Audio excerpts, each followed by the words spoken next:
All right, so this session is specifically for international students. Once again, my name is Karima Jackson. I am the Director for International Services.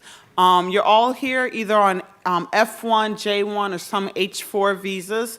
So most of the information that you hear is regarding F1 students, but it can flow into the H4 and the J1 students as well. So yeah, this is about everybody. So I was able to answer a few very general questions during the panel. This session is specifically about maintaining your F1 status and your J1 status, okay? So we're gonna go ahead and get started. Let me just double check how much time I have before I get started. Okay, we have until 12:30, which is plenty of time. Awesome. So, first, I would like to welcome all you international students. Like I said, I saw most of you on Friday. If you have not checked in, if you were not here Friday and you have not been to the International Services Office, make sure that you check into our office either sometime this afternoon or tomorrow or at least by Wednesday, okay? Because if you do not check in, we don't know you're here and we can't activate your SEVIS account. And SEVIS is the government database that keeps record of your I-20, where you're going to school. Part of my job is to make sure that you're registered for classes and such. So if you don't check in and let us know that you're here, we can't update that system, and you may have troubles when you go to the airports or something later because your SEVIS record may be canceled or terminated. So make sure you checked in if you have not yet. Also, if you dropped off your documents on Friday and you haven't picked them up, they're all in the International Services Office, so you can pick them up later on this afternoon as well. We're open till 4:30 every day. So usually, you know, we do close right on time at 4:30, so try to make it before then if you need to pick up something, or you can come back tomorrow or even Wednesday. All right? Perfect. A couple more questions before we officially get started. Was everybody able to register for classes over the weekend with their login letters and usernames and passwords and such? Raise your hand. Were you here on Friday? And you still weren't able to log in? Okay. Was it because you couldn't log in or you didn't?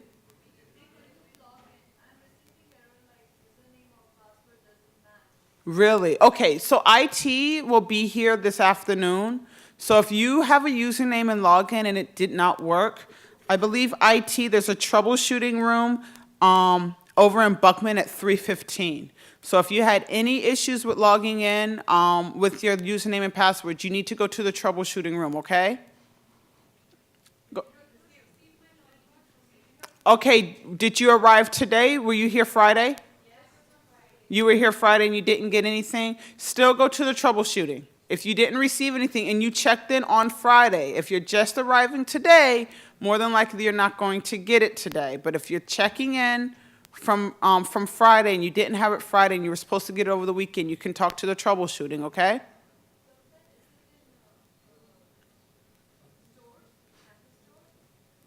It's in Buckman Hall. It's the engineering, it's right on the other side of Bartels. There's a building on the other side of Bartels called Tagliatella or Buckman Hall, okay? Go ahead.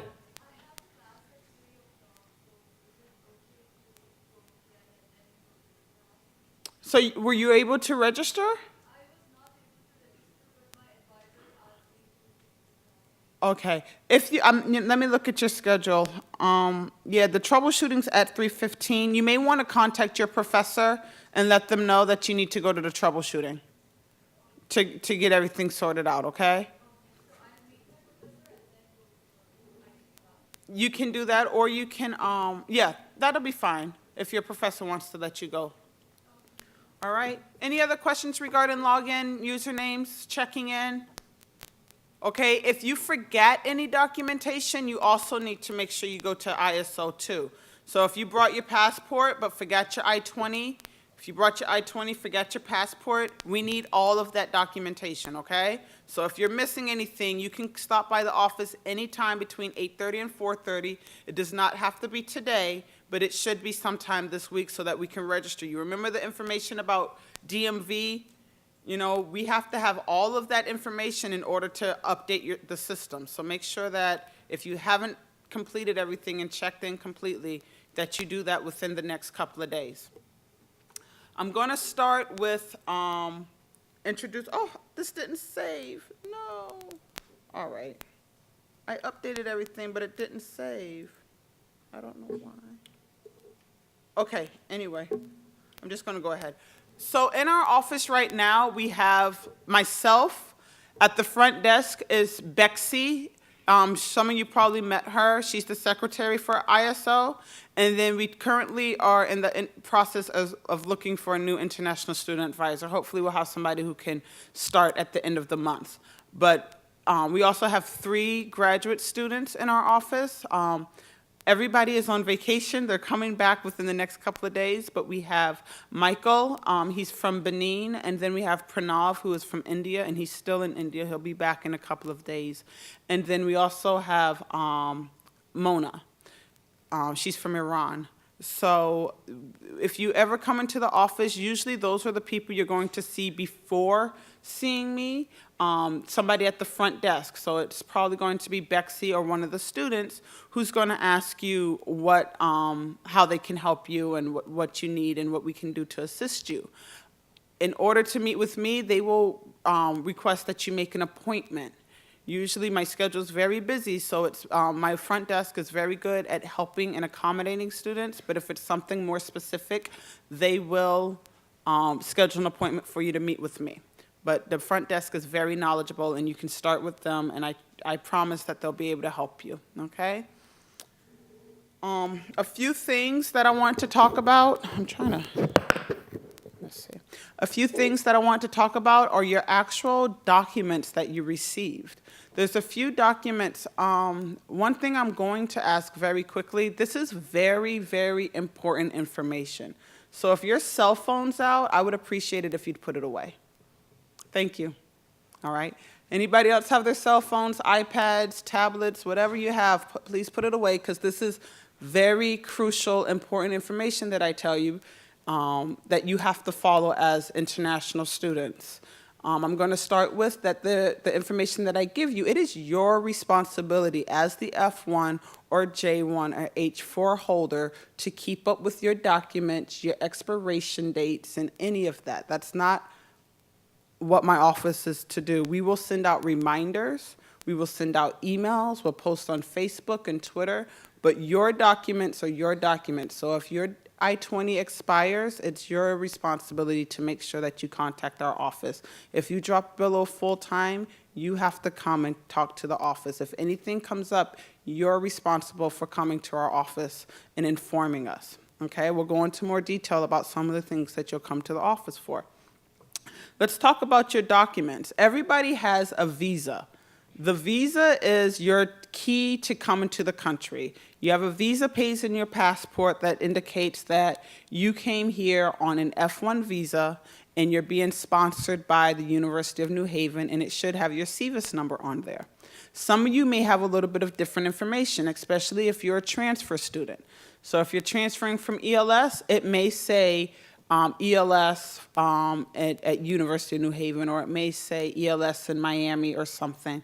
So what we advise students is that your visa is valid as long as your I-20 is valid and you can stay in the country. Different countries have different visa expiration dates. For instance, in China, your visa is only valid for 1 year, even if your program is for 4 years. So when you travel home, if you're someone who wants to travel home every summer you will have to renew your visa, okay? Our Saudi students, your visa is usually valid for about 5 years. So usually a student from Saudi Arabia who's coming for a couple of years will not have to renew your visa. I'm not too sure about the Indian students. Is it 4 or 5 years? 5, right? Okay, I thought it was 5 years as well. So for Indian students, it's usually a 5-year renewal as well. However, if you're a transfer student and you're now a student at UNH, your visa's not going to say UNH in it.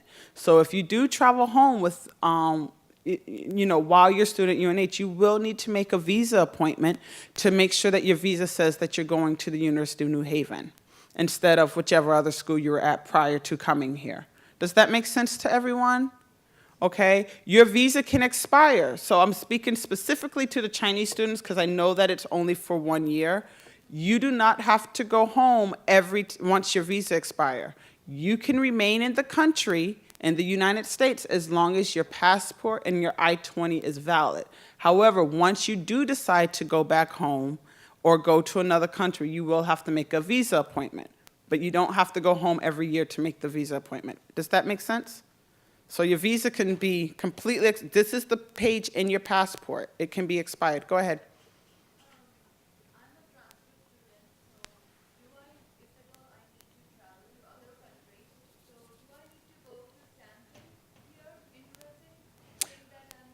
You always come through stamping. Whenever you come back to the U.S., you always have to go through customs, and you always will get a stamp. If your visa, you're going to another country and your visa says another school, you will need to make a visa appointment so that it says UNH on it. You can only renew your visa outside of the country. You cannot renew your visa within the United States. You only can go to a U.S. embassy or consulate outside of the country. So wherever you got your original visa, you know, whether it was in Shanghai or Beijing or New Delhi or wherever, those are usually the places where you're going to get your visa stamped. You cannot get it replaced here in the U.S., okay? So that's about your visa. You also have what's called an I-94 card, which is no longer a card. It's actually an online document. In your folders that you received on Friday, there's an information about how to get your I-94 card, okay? You'll need this usually if you need to go to the bank. All that card is an admissions card. It lets us know, our government database says, okay, you came in on this date, at this port of entry, on this type of visa, and when it expires. So every time you leave and come back, every time you re-enter the country, you're going to have a record. So if this was your first time, you only have one record online saying when you entered the U.S. However, if you're someone who travels frequently, when you go online, you're going to see each time you traveled and on what type of visa you came in on. Okay, because sometimes people, you may have traveled 5 years ago on a B1 visa, or you may come back later on a B1 visa, which is a visitor's visa. Something that I tell students when they're traveling is to remember that when you're going through customs, that you're working with human beings, so there can be error. Part of your job of maintaining your F1 status, or J1 status, or H4 status, H1B, is to make sure whatever type of visa you came in on is on your I-94 card. So I would advise any of you, if you plan to travel or you just entered, go to the website and make sure that the information is correct, okay? Because sometimes it's different, especially if you come with a spouse. I have seen it where the F1 was switched to the F2 and they put it in backwards. And you can have that corrected, but it's easier to have it corrected immediately as opposed to waiting until you travel again, okay? You also want to make sure that when you're at the airport that you're communicating the right information and the most current I-20 and everything. Any questions so far? Okay. You also have your passport. Your passport has to be valid for at least 6 months to return. So that's your responsibility to keep up with your passport. You can communicate with your consulate and embassy within the U.S. to renew your passport. Okay, you would just have to find your country's embassy or consulate. A lot of them are in New York, Washington, D.C., some are in Boston. I know the Ecuadorian embassy is right here in New Haven, and then I think there's a Brazilian consulate in Hartford. But for the most part, New York and Washington, D.C., maybe Philadelphia is where you're going to find your embassies or consulates. So if you need to renew your passport, that is something that you can do while you're here. So you just want to make sure that it's valid for 6 months when you return, okay, at least 6 months. And your I-20 or DS-2019 is the paper that supports your visa that says, it validates that, yes, you came in on an F1 visa, your I-20 validates that you're actually attending the school and that you you're at a valid school. Oops. All right, so here's a visa, Okay, so everybody has, like my picture? Everybody, you have your surname, your given name, your passport number here. Down here, you see where this, it says right here, University of New Haven? If it says another school, when you go home, you don't have to make a special trip now. But if when you go home, you will need to change this to make sure it says University of New Haven. And the annotation is going to have your CVIS number. Okay? As you can see, this one expired in 2011. If this student never traveled outside of the U.S. and their I-20 is valid, they're okay to stay here. Okay? As long as their I-20 and passport are valid. And I-94 card, this is something you don't have to worry about, but you still will get this same stamp somewhere in your passport, which says the date that you arrived, the where you entered, probably New York City, JFK, some Miami, some Boston. That's what that says. What type of visa you came on was an F1, and D/S means duration of status. With an F1 visa, you can re-enter as many times as you want. You can come in and out. You don't have a limited amount of entries. And as long as, duration of status means as long as your I-20 is valid, this visa is valid, okay? And then you have your passport. Your I-20, your passport is your first official documentation. So your I-20 should reflect your passport name, okay? So if your visa's name, sometimes the visa names are a little bit different, maybe a different spelling, maybe a different order. We go by whatever's on your passport, okay? So your I-20 should look exactly like your passport. If you get married, many students get married or change their names while they're in school here. So if your passport has changed because of your marriage, we'll change your I-20. But if your name is changed, but it's not on your passport officially, we will not change the name on your I-20. Does that make sense? So if you get married, congratulations. Go to update your passport, then come to the office and we'll change your name. Okay? Here's your I-20. Everybody's probably seen one of these before. I'm hoping everybody has one. Anybody on a J1 visa just to get started? Any J's? Okay, couple of J's. Okay, good. So your document is kind of similar, just a little bit different. Same ideas, okay? Just a different documentation. This right here, can you see where I have the arrow, this date? This is very important because that's an expected completion date. It doesn't mean that you're going to complete that day. Then that's where you, the student, has to pay close attention to that date. Because sometimes you're going to, a lot of times you end early, okay? Sometimes the date is a semester ahead. So you would tell my office, hey, I'm done. I'm done like a whole 2 terms before I was expected to. That's great, but let us know that so we can update and advise you accordingly to get ready for OPT or transfer to a new school or anything like that. We want to make sure we have the right information. Also, if you aren't going to complete on this date because of, anything can come up. You may change your major, you may add a couple of courses, you may have gotten sick and had to take a term off. If you have to go past this date, it is very important that you let me know, because once the date passes and, say you're supposed to graduate in May of this year, if you come in June, there's not much I can do to help you. You'd have to apply for reinstatement. So everything you have to do before. Now, I'm helping you along the way. I will have information sessions. I will have email blasts, Facebook blasts, Twitter blasts. Your job is to make sure that you pay attention to the emails and information that's coming out. Anytime students travel for the, like this past Christmas break, I emailed all the students, I know you're traveling, don't forget your travel signature, take a look at your I-20, see if you need an extension before you leave so that we can make sure that you're safe to come back. Your job is to read the emails. Can you guys do that? Read your UNH email, pay attention when you get something from Karima Jackson, because more than likely it's something that I'm trying to communicate something to you very important, such as reminding you about your visa. One thing I also ask students is keep your visa and passport and your I-20 in a safe location. So many times at the end of the term when students are, I finished my finals, I'm ready to go home. Where's my passport? Where's my I-20? If you put them all together, you can staple your I-20 into your passport. I have seen students do that and fold it up nice and neat.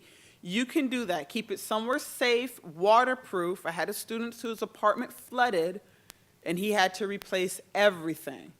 You know, keep it, if you want, keep it in a Ziploc bag, keep it in a box, keep it somewhere safe, because depending on your country, sometimes it's really hard to replace your passport. The things that they ask for regarding, you know, if it's damaged, and the fees can get really high. Each country's a little different, but I have seen students go through a lot of difficulties trying to replace a passport, even if it was stolen. So we just want to make sure that your passport and I-20, you know, stay in a safe place. For your I-20, you have it signed once a year, okay? Once a year, you have it signed validating that you are a student at UNH and that you've been enrolled. When we do travel signatures, it takes a couple of days because my office is verifying that you have been enrolled, that you didn't have any incidents with CVIS, so it usually takes at least 2 or 3 days to get your I-20 back. For the J visas, we validate your signature every 6 months, okay? Instead of the 1 year like F1s, Js, you come in every 6 months to get a signature, okay? And we'll make sure we double check everything. We double check that your CVIS record is okay, that you've been enrolled, that you've been maintaining your status before you can go. Because I always tell international students, it's easy to leave the US. Students come in, hey, can I leave? I say, sure. The question is, can you come back, right? Anybody can leave the US. Our US government will not question you upon leaving. It's coming back to the country where you need to make sure you have the valid documentation. So when we check your I-20 or your DS 2019 or any other documents, we're making sure you can come back, okay? So that's why sometimes the process, you know, it may seem like, oh my gosh, I'm leaving and I just want to do it real quick. Most of you all travel at the same time. Usually when there's a school break, at the end of the term, spring break. So this past winter, I did probably about 120 I-20s within a week. And we're checking everybody, because the last thing we want is somebody to get stuck at the border, coming back in, because that's when you find out. And a lot of you guys travel over the weekend, which is great. But I'm not in the office on the weekends. So there's been students who travel on a Saturday, they didn't come to the office to validate and make sure that they had everything done, and I had a student once stuck at the airport for 13 hours trying to come back in. Since then, we've implemented new ways for them to reach me, but either way, even if it's an hour, you usually don't want to get stuck there, especially if you're flying into like Miami or something and you have a transfer flight, right? So just make sure that when we send out those emails about your documentation that you come in on time. All right, so this is the travel signature page. This page is a lot. So remember we talked about work authorization, right? This is where only if it's off campus for CPT, we will list your work authorization. This is what you would be able to take to your future employer saying, I'm able to work here. Or, you know, I've been approved by my ISO that I can work at your facility. Down below, these are where we do the signatures. You have a signature page. So you do this every year, okay? Only if you're traveling. Some students come in just in case they want to do a weekend trip, you know, but most of the time students do it, you know, 2 weeks before their flight leaves. All right, so like I said, vacation signature is good for two months. Come to the office at least 2 weeks before the trip. You know, we understand that students get caught up, and usually you're flying out right after finals. So we understand that you get caught up with your finals, and usually students are coming a little bit later than the 2 weeks, maybe a week before or a couple of days before. But the sooner the better. Sometimes I tell students, if you've booked your flight, just come and stop by, because you can always drop off your I-20 and pick it up. You're going to end up picking it up anyway. So If you've booked your flight and you know that you're leaving next month to go back home, drop off your I-20 so that you can pick it up at your leisure, okay? So for Canada, Canada is really close. Probably, I think you can get there in about 6 or 7 hours driving. Canada has a lot of neat places that you can go to at Montreal, Quebec City, Toronto, which are all within driving distance. Most of you will need a Canadian visa, okay? If you want to travel to Canada, it's best that you plan ahead so that you and all your friends have the Canadian visa. You can go to their website. For more information, we have information in the office on how to go to the Canadian website and apply for their visa. Canada's a different country, so their visa processing times are going to vary, okay? Yes, and do not go to Canada if your U.S. visa expired, and you do need your passport. It is even though it touches borders with the U.S., it is a completely different country, and they have completely different regulations, so you just want to plan accordingly. A lot of students will go up in the fall during fall break. It's a lot of fun. Beautiful foliage to go and see the leaves changing colors and drive up there. Spring break is a nice time to go up there too, but I just want to make sure everybody has their visa to go and come back. No. So let's talk a little bit about employment. Like I said before, if you don't have work authorization, more than likely what you're doing is illegal. You have a question? Oh, just flipping your pen up. Okay. So you are allowed to work on campus. Remember, Matt said that it's very, very, very limited work on campus, okay? Especially the time of year that you're arriving in January, because a lot of times if there are openings, people started in August, in the fall, and they keep it for the year. Most students keep their employment for the full year. Not saying there's not opportunities, but it is very limited. Okay, but you are allowed to work on campus. What you would do if you were offered a position on campus, if it was in the library or if it was in the rec center, you would come to my office and say, Karima, I got a job. Oh my gosh, I'm so excited. What do I need to do? We'll take your information. We'll help you get a social security number so that you can start work. That's easy. On-campus work is fairly easy. It's the off-campus work. I did mention that you have to be here for 1 year to do CPT. You have to be at UNH for 1 year to do CPT. Jay's, you're a little different. You don't have too many restrictions. You still have to work on campus. You have academic training off campus, but there's not any limitation on when you can start. So if you have questions about that, you can come see me directly, okay? But for the F's, CPT means curricular practical training. Oh, I'm not going to move. And that means you have to be enrolled in the internship course. So 1, you have to have been here for 1 year, so that puts you at next January. 2, you have to be enrolled in an internship course. 3, your internship has to be directly related to that course. Not necessarily your major, just your course. But as grad students, whatever course you're taking is probably going to be related to your major. Okay, you just have to get credit for it. And that can be 20 hours to 40 hours. 20 hours, I recommend that students do the 20 hours because once you hit 40 hours, if you do 40 hours for more than 1 year, you are going to take away your OPT eligibility. Okay, because our government looks at it like, well, you've been working on CPT full-time for a year. Why do you need to do another year of CPT? Correct? Or of OPT. So what I try to get students to do is do 20 hours. You can do that as long as you want, as long as you are enrolled in the class each term. So if you did CPT next January for 20 hours, and then next fall you wanted to do CPT, again, you would enroll each term to do your CPT. All right? I advise students to do the 20 hours, and then in their last term, you can bump it up to 40 hours because if you're finishing anyway, and more than likely, you're not going to go over the year mark. You understand? Like a lot of times students in their last term will do the 40 hours or more. OPT is the 12 months after you've graduated, you've completely completed your program, you've received your degree or your degree is on its way.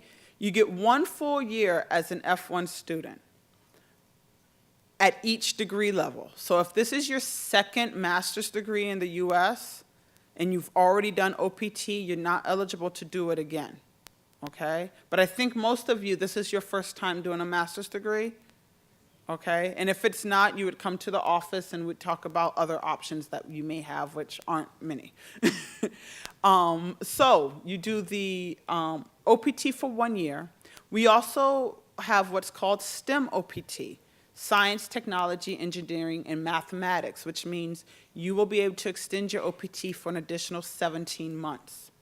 Okay, so that gives you a long time to work on OPT as an F1 student. While you're on OPT, you're still considered an F1 student, so you still report to my office for certain things. Like I said, on here, working off campus is illegal. Even if it's, you know, the corner store, the gas station, restaurants behind the scenes, anything you're doing off campus and it hasn't had approval from my office, it is considered illegal. I've had students who are like, oh, what's the big deal? Right now, today, you may not know where you want to be in 10 years, 5 or 10 years, right? You may have an idea, but you never know what's going to come up. Little instances of working off campus can affect you later, okay? So I've had students who, you know, worked off campus without approval or authorization, and then they go to get a green card or H-1B visa, and something comes up that they didn't know was going to come up, and it can put a hiccup or a delay or a denial in your new visa, okay?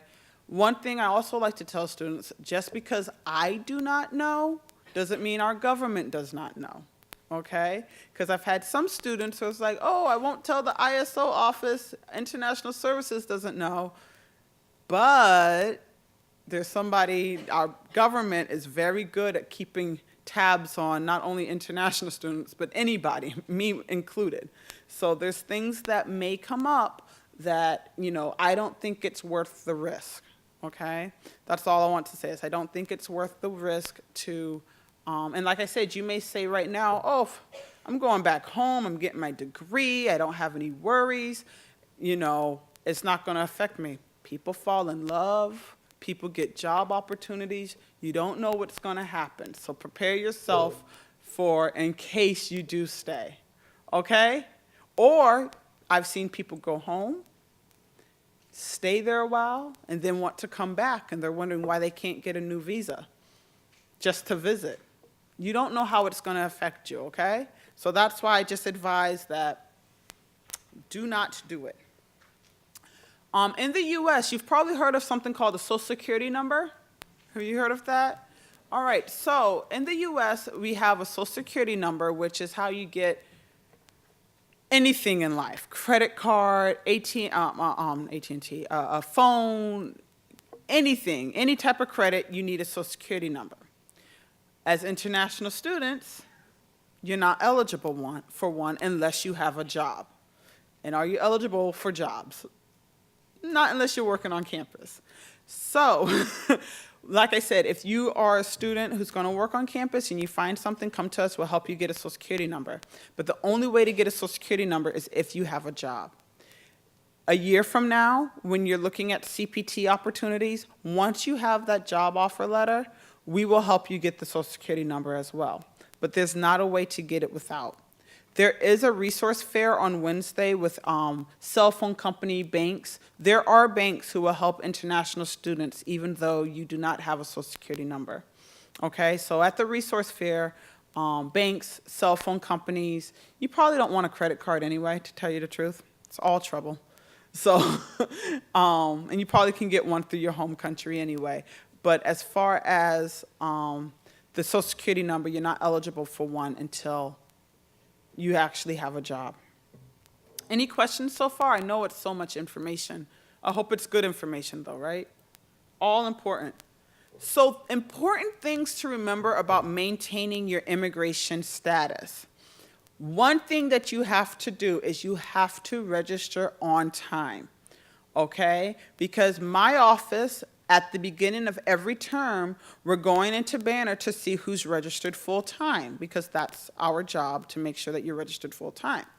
And if you're not registered on time and we see that you don't have any credits, or you have 1 credit and you only have 3 credits, we're trying to figure it out, you're probably going to get an email from us to say, hey, what happened? How come you're not registered full-time? And then we're going to ask you to register full-time unless you have approval. Here, I edited this, but it didn't save. Right now, this term and next term, summer, all graduate students only have to register for 6 credits to be full-time, all right? This term, as in, spring, and then summer when it starts in April, only 6 credits is considered full-time. When you come back in the fall, 9 credits, okay? Because then you'll be on the semester.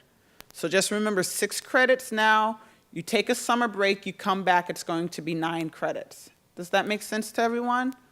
And we'll send out emails to remind you that you have to take 9 credits, but this term you only have to take 6, and next term, okay?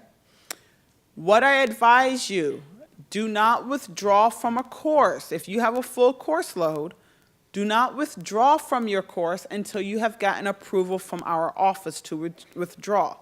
There are a lot of students at UNH that are waitlisted, who are looking to get into those sections. So if you drop the course, believe me, someone else is ready to pick it up. And then when I say, oh, no, you need to be full-time, you're trying to figure out how to get back in the class. Okay? So before you drop any courses, make sure you come to our office. We have a less than full-time enrollment form. Just because you fill out the form and your advisor signs it still does not mean it's approved. You will get a letter in your email stating whether your request to go below full-time is approved or not, okay? And with that email, then you will be able to go forward. Does that make sense to everyone? There are a few reasons why you can be below full-time. The first one is a medical reason. If your doctor says that you cannot handle the full course load, you do not have to handle the full course load. We'll go with what your doctor says, okay? Everybody's situation would be different, and I would need a doctor's note, and more than likely I would meet with you, and we would discuss the issue.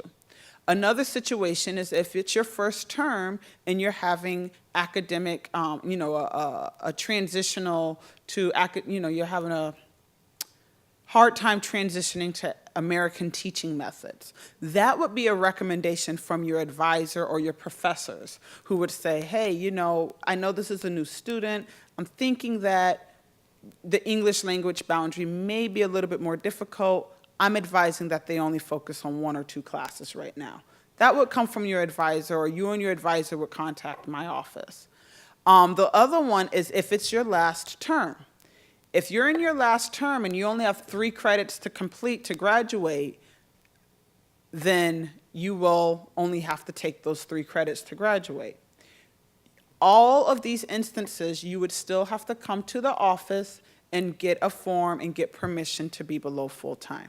Does that make sense? Whether it's your last term, your first term, a medical reason, or, there's not really in between. It's very, very strict that you're an F1 student, you are required to be full-time. J's, it's a little bit different.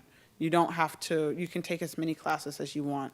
3, 12, it's up to you, okay?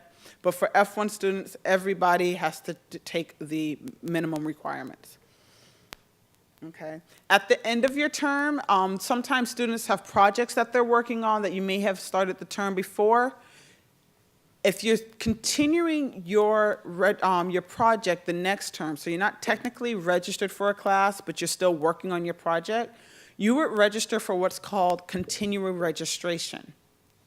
This notifies my office that, no, you're not taking classes or sitting in a class, but you are working on a project and you have an advisor who's working with you, so that we know that you're actually taking a class still.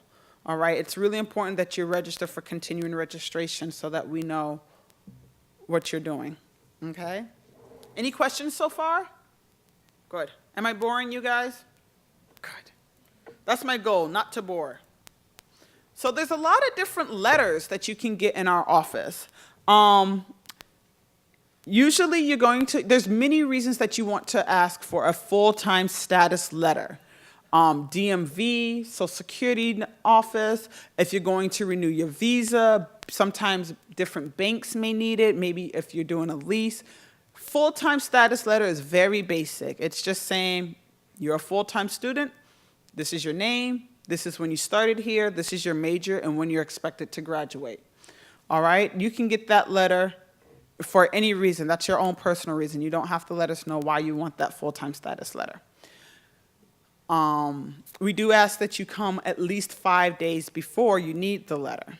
And usually the letter is only valid for about 30 days, depending on what you need it for. Because sometimes if you're going to DMV, they want to make sure that the letter was written recently, okay?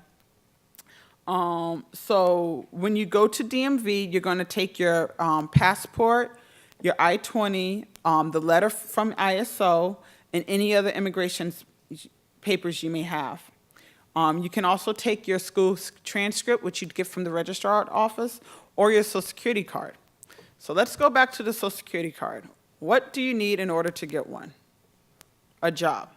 Now, in order to get your driver's license, what do you need? A Social Security card. So that doesn't make much sense, does it? So it is kind of a pain, but what you would have to do is go down, this is if you want to get a driver's license or a state ID, you'd go down to the Social Security office and say, I'm an international student and I want a Social Security number. And they say, well, do you have a job? You say, no. They're going to give you a Social Security denial letter saying you're not eligible. Then you take that denial letter to DMV to say, I'm not eligible for a Social Security number. It is a lot of traveling to different offices, but that's our government, and that's kind of one of those things we just have to do. I'm hoping that it changes a little bit within the next couple of years, but as of right now, we send you to Social Security to get your denial letter, and then we send you to DMV, Department of Motor Vehicles. Does that make sense? Doesn't necessarily make sense, but do you understand that that's what you have to do? Okay. All right, so you have to go to Social Security. You're going to want to get a transcript from the registrar's office. Right now, it's your first term, so you're not going to actually have a transcript. I believe that it's a proof of enrollment letter or form that you can get from registrars right now. It's not necessarily a transcript. It's just saying proof that you are enrolled, and it's official, more official than printing off from Banner, okay? You take the 8-hour driving course, usually on Saturday. It's $125. Our office, we have more list of the different companies where you can take this driver's course. I believe somebody in the last session said something about the international driver's license.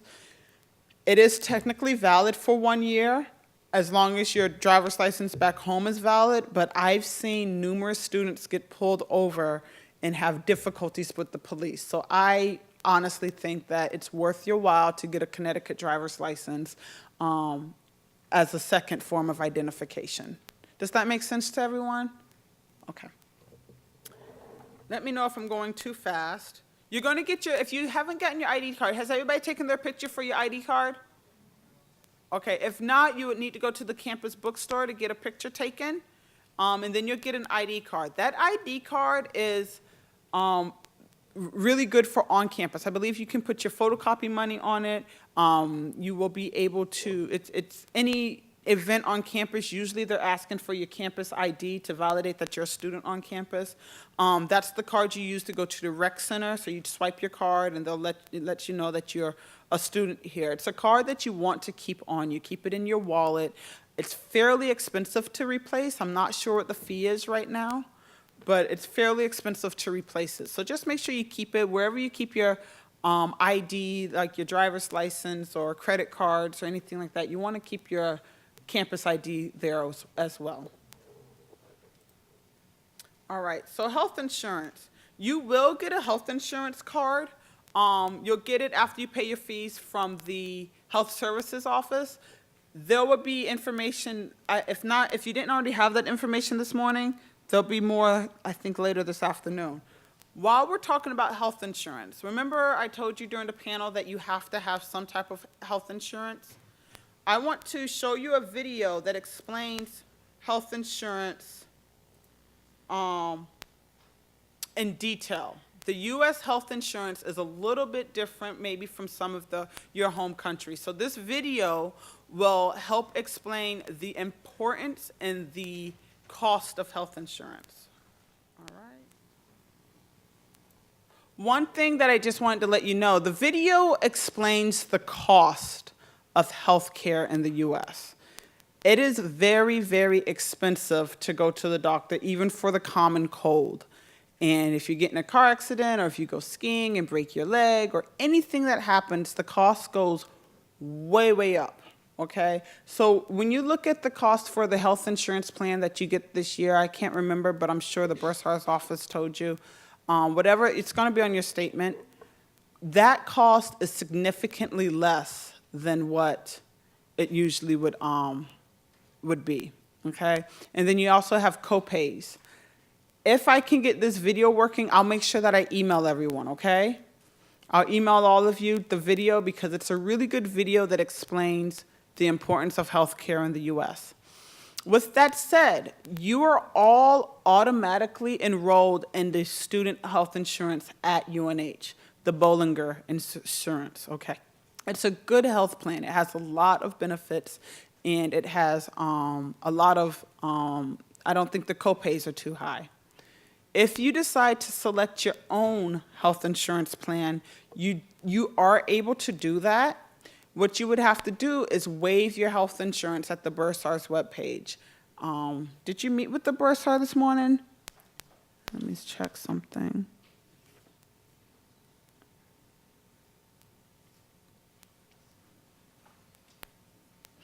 Yeah, I don't know if you met with the Bursar's office this morning, but there is a time limit as to when you can waive it. Make sure you go to the Bursar's webpage. Let me just, okay, so you would go to this link right here. And it says all waivers must be processed no later than Friday, January 30th. Okay? So during this time, if you're not sure if you want to, wait, this is for undergrads, hold on. Yep, it's still January 30th. During this time, if you want to shop around and go online and check out other health insurance policies, you can. This is a really good policy, okay? And it's kind of automatic. You don't have to worry about anything regarding what's covered because pretty much everything is covered on this one. There may be copays, but most everything is covered on this. Yeah. So that's what I wanted to let you know. You can add dependents. So for right now, the plan is only $874. That's because you're starting in January. When you pay for the health insurance, it's for the whole year. So $874 is because you're starting in January. You weren't here in August. So they're not going to charge you from the August until the January. This goes from January until July, or July 30th, right? Then a new plan starts up August 1st, and you're in that plan for a full year. The cost will be higher because you're paying for what you didn't pay for earlier this year. Okay, so the $874 for now. If you have dependents, you can add your dependent. It's $1,210 per dependent. Okay, so if you have a family of 4, that's adding up quickly, but it is insurance, and if anybody gets sick or need a prescription medication, you do have coverage for that. All right, but like I said, you have until January 30th. That gives you 25 days to look at other insurances. If you do not waive, you're automatically enrolled. Okay? All right, let's go back to here. Oh, no. Current. Does anybody have questions so far? Yeah, you have to waive it on that website. You have to waive it online. And when you waive it, you have to put in your new insurance card number. So whatever your policy number is on your new card, you'd have to waive it there. They're not asking specifics. It's going to be your card number. But it's important that you yourself look at the policies and what's covered. Especially, sometimes it's the difference in yourself, you know what you need to go to the doctor for. So you're going to want to put in everything. And you can actually look at the Bollinger health insurance plan on the same site that I just showed you. You can go in there and see what's all covered and compare it to other plans if you wish to find something cheaper, but you may or may not. Okay? We also have brochures in the office for international student health insurance specifically, if you would like to pick one up. Go ahead.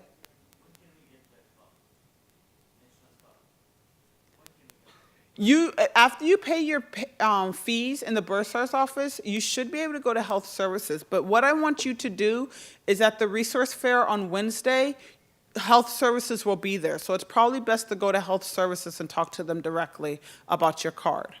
Okay? Okay, like we said, if you need a letter, you should request that within 5 business days. Okay, so I have a few more things to talk about. Just wanted to say, iFest is on April 11th of this year. It is, like I said, it's a really great event. There's so much fun. There's so much food. I will tell you that it sells out every year. Capacity is 500 people, and every year we fill capacity. Okay, so if you know you want to go, make sure you get there early. If you want to participate, check out my emails. I'll give you information about participating in the day. Usually we have a large Indian table, a large Chinese table, large Saudi table, usually a decent-sized Turkish table. We have people from all over. If you're from somewhere like Jamaica, I would appreciate it if you had a table as well, because sometimes our big countries on campus have tables, and then some of the countries that we don't have as many students are not represented. So we really like to hear about the countries and ethnicities from all over the world. It's a really fun day. I'm there. A lot of the campus communities there, families come. It is, like I said, it's the 35th annual. This has been going on for 35 years. I know the person who started this, and it's really neat. He's up at another school now, but it's really neat to still have such a nice tradition going on campus. Does anyone have any questions regarding immigration? Okay, so I think I gave you a lot of information, right? A lot to remember. If you don't take anything else away from today, take away that if before you do anything, whether it's working or traveling, contact the office first. It's so much better to contact us and double check as opposed to doing something and trying to backpedal or trying to fix it later. That's what we're here for. We're here to help you with all of this information that we give. We understand that it's a lot, but your responsibility is to check your documents, as well as come to our office when you're going to travel, even if it's just to double check to say, I know I traveled this summer, but can you just double check that it's okay for me to travel again this winter, okay? And check your UNH email. That's how we communicate with you. I think you've heard other people on the panel discuss how important it is to check your UNH email. My name is Karima Jackson. I do not send many emails. So if I'm sending an email to international students, it is something important, whether it's signing up for the international festival or letting you know of a weather advisory or reminding you to get a travel signature or extend your I-20, or if I found out that you're on probation or dismissed. These are all reasons that I'm trying to communicate with you. So you have to make sure you check your UNH email. I would say at least once a day, because you never know what's coming out. And that's the entire university's main way of communicating with all of you.